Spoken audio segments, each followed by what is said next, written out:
Hey guys, what's up? Welcome to the new and improved Off the Cuff podcast. We decided to do a little rebrand for you because we felt it was better than our previous name, and we felt that it was really on point with tailored timepieces and what we're trying to convey. So, this is Grayson and I, still your same host. We're still talking about the same stuff, but name of the podcast now Off the Cuff, and we're going to be providing with you guys. Just kind of, unscripted conversations about watches and what we got for you every week as we get new inventory in. Nice. Speaking of unscripted and off the cuff, what are you wearing today, Nick? Yeah, so today we have this awesome little Panerai. So this is 1033. So what I like about this is the really nice sunburst blue that just really, when it hits the light correctly, I don't know if the viewers here can see it at home, but when it hits the light correctly, it's just really nice. And I mean, Panerai does an amazing exhibition case back. I think that's definitely reinforced here. There's a lot of Panerais that don't really do it for me. They come in. People say that Panerai in recent years has had a bit of a mania with all these different colors and shapes and sizes. To me, a nice 44 millimeter blue sandwich style watch is the way to go. I think blue is really hot. They say green is the new blue. I'm gonna have to disagree on that. I think blue is the new blue. I'm always gonna be a fan of blue dial watches. It's always gonna be my number one.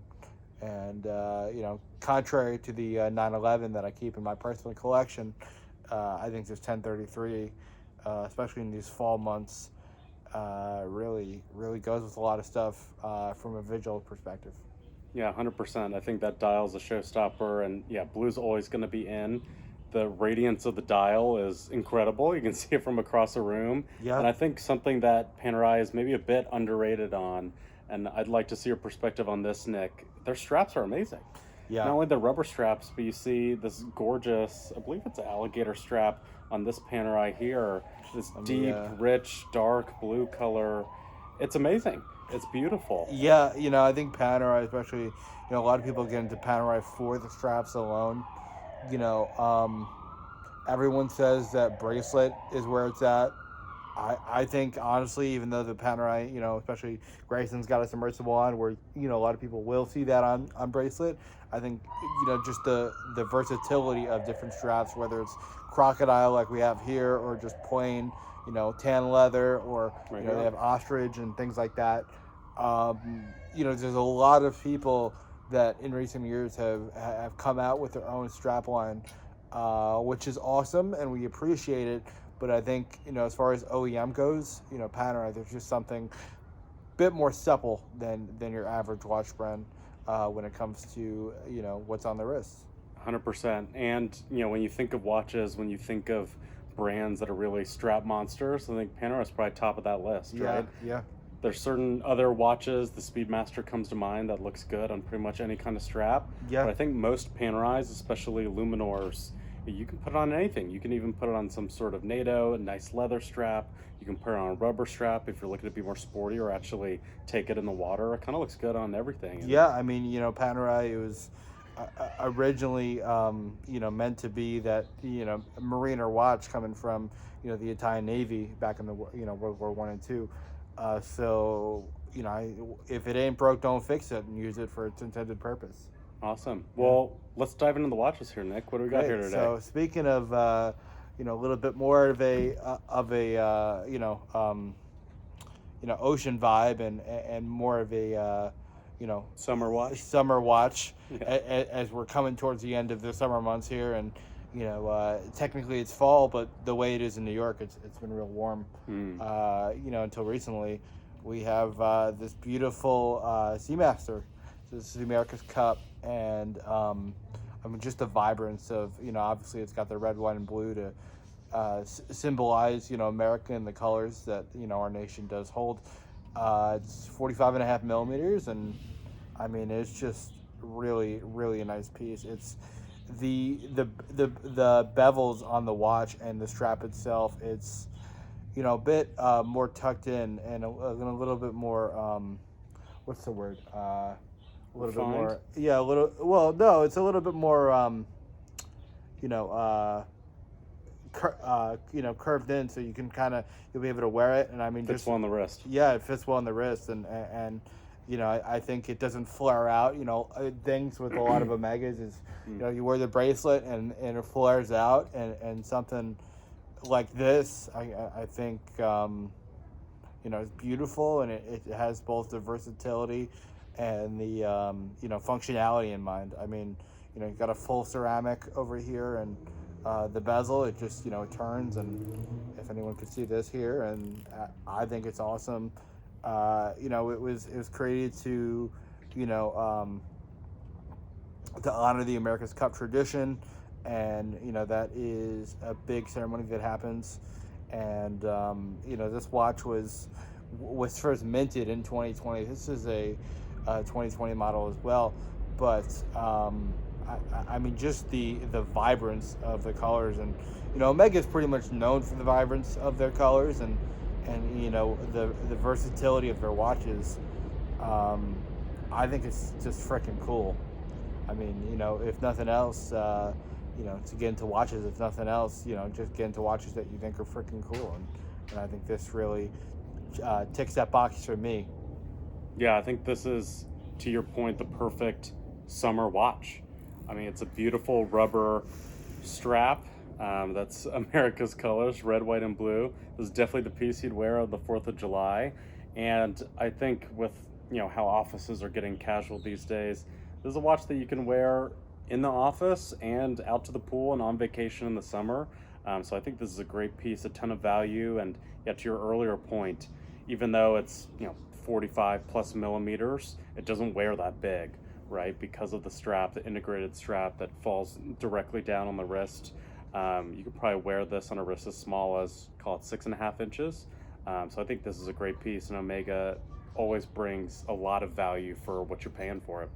Yeah, I think that's really awesome. And what we wanted to really discuss is just a different taste and interests that all of our different listeners and followers have. So I think that Omega, there's a lot of commonalities with what everyone loves and enjoys.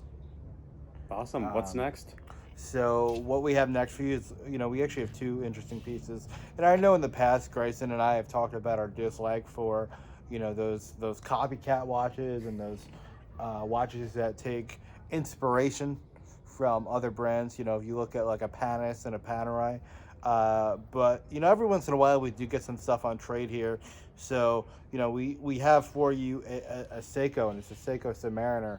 And definitely a cool piece. Listen, if you don't have the budget for something like a Submariner, which we also have here for you, I think that a Seiko Submariner is a good option, but it's not a Submariner. There are some definite differences here, and I'm sure Grayson can kind of touch base on what he thinks. But Sure. Obviously the difference, this you're looking at about $1,000, and something like this you're looking at anywhere from $11,000 to $13,000 depending on condition. This is your standard 40 millimeter no date sub, and you have this one here. Like I said, every once in a while we get trades from clients. I was happy to take this on trade because I thought it was cool, but it's not something we stock on a daily basis. Yeah, here's the thing. This could even be two watches in the same collection, right? You wear your Rolex, even though it's truly a dive watch and a tool watch. I don't think many people consider a $12,000 no-date sub to be a tool watch. I don't know if there's a lot of people that are comfortable going out and swimming and taking this and beating up at the beach, but that's when you have this solar-powered Seiko dive watch that is all the capable, admittedly probably a little bit more accurate than the Rolex if Fair. we're looking at technology and accuracy and timekeeping. Not that that's why we buy watches, but this is what you bring to the beach and wear in the water, and this is what you wear out to dinner after you come in from vacation, right? So these can both sit next to each other, obviously with similar design cues, as everyone can see, on the same vacation or in the same collection. Yeah, I mean, absolutely. And as far as having them in the same collection, I know so many people that as a watch dealer, I do a lot of in-person deals out here in New York City. It could be scary to, walk around and have a $12, $13, $14, $20,000 watch on your wrist, especially if you're, on the subway. I try to, wear as minimal and hide as much as I can on the subway. I think something like the Seiko would be nice as a, hey, I'm going to drop off another piece, and I want to have something that looks like a nice watch but isn't a nice watch. God forbid anything happens. And, even this doesn't even have to pertain to being a watch dealer.